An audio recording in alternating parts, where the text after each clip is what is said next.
ناظرین، آج میں آپ کو رمضان المبارک کے 24ویں روزے کی دعا بتاؤں گی جو ہم سب نے مل کے بکثرت پڑھنی ہے۔ تو شروع کرتے ہیں اللہ تبارک و تعالیٰ کے بابرکت نام کے ساتھ۔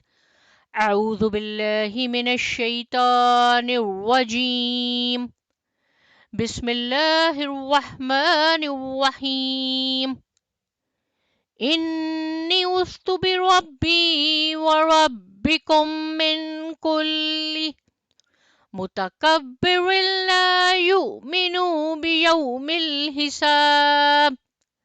بے شک میں اپنے اور تمہارے رب کی پناہ لے چکا ہوں ہر اس متکبر سے جو حساب کے دن پر ایمان نہیں لاتا۔ ہمیں اللہ کی پناہ مانگنی چاہیے ان لوگوں سے جو قیامت پر یقین نہیں رکھتے۔